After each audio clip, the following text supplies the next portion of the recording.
بسم اللہ الرحمن الرحیم نحمده ونصلي ونسلم على رسوله الكريم اما بعد قال النبي صلى الله عليه وسلم من صلى الفجر في جماعة ثم جلس يذكر الله حتى تطلع الشمس ثم صلى ركعتين كانت له كأجر حج وعمرة أو كما قال عليه الصلاة والسلام۔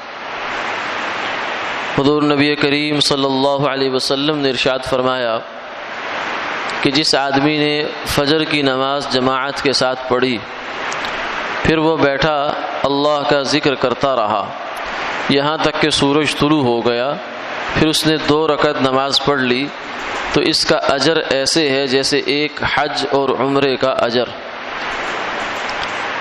اس نماز کو اشراق کی نماز کہتے ہیں۔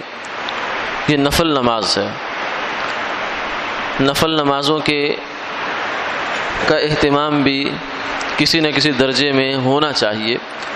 کچھ نوافل وہ ہیں جو فرضوں کے ساتھ ساتھ ہوتے ہیں، جیسے مختلف رکعتیں ہیں نمازوں کی، ظہر کی رکعتیں ہیں، مغرب کی رکعتیں، اس کے اندر بھی کچھ نوافل ہیں جو رسول اللہ صلی اللہ علیہ وسلم نے پڑھے ہیں، لیکن ان کی حیثیت سنت مؤکدہ کی نہیں ہے، بلکہ اس سے کمتر ہے۔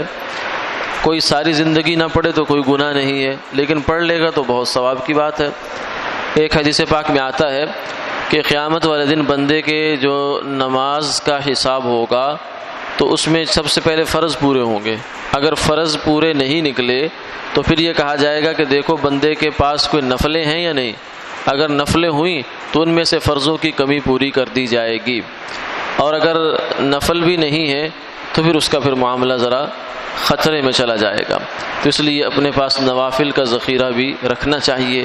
یہ صلاۃ الاشراق ہے۔ پھر اس کے بعد جب سورج خوب روشن ہو جاتا ہے، زمین تپنے لگ جاتی ہے، تو اس وقت جو ہے چاشت کی نماز پڑھی جاتی ہے، جسے صلاۃ الضحیٰ کہتے ہیں۔ اور اس کے بعد پھر مغرب کی نماز کے بعد مغرب اور عشاء کے درمیان اوابین کی نماز ہے، یہ بھی نفل ہیں۔ پھر رات کو تہجد کی نماز ہے۔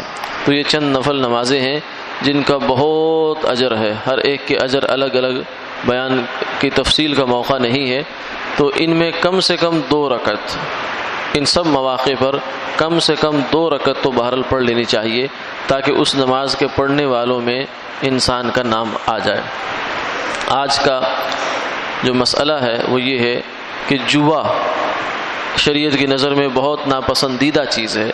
فرمایا رجس من عمل الشیطان، جوا ناپاکی ہے، گندگی ہے، شیطان کا کام ہے، فاجتنبوا، اس سے بچو۔ جوا کیا ہوتا ہے؟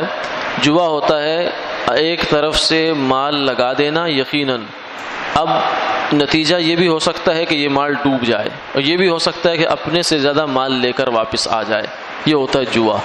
تو یہ جوئے کی حقیقت ہے۔ کھیلوں پر بھی بعض دفعہ بچے جوا لگاتے ہیں، بلکہ بڑے بڑے لگا لیتے ہیں، وہ حرام ہے، ناپاک پیسہ ہے، یہ حرام کمائی میں شامل ہے۔ اسی طریقے سے انشورنس ہوتی ہے، اس میں بعض دفعہ جوئے کی صورتیں پیش آ جاتی ہیں۔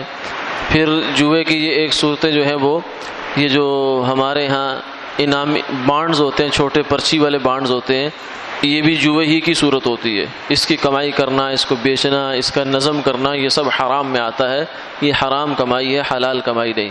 پھر ایک اور بہت زیادہ جو اس کی کامن صورت پائی جاتی ہے وہ ہے یہ جو ہمارے موبائل کمپنیاں ہیں، یہ اکثر آفریں بھیجتی رہتی ہیں کہ آپ یہ میسج کریں، اتنے روپے آپ کے کٹیں گے، آپ فلاں قرآن اندازی میں شامل ہو جائیں گے، آپ کو انعام دیا جائے گا۔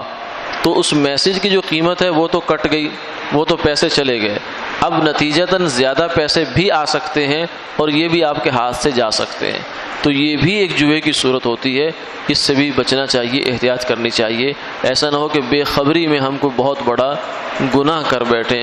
اللہ تعالیٰ سب کی حفاظت فرمائے، آمین آمین یا رب العالمین۔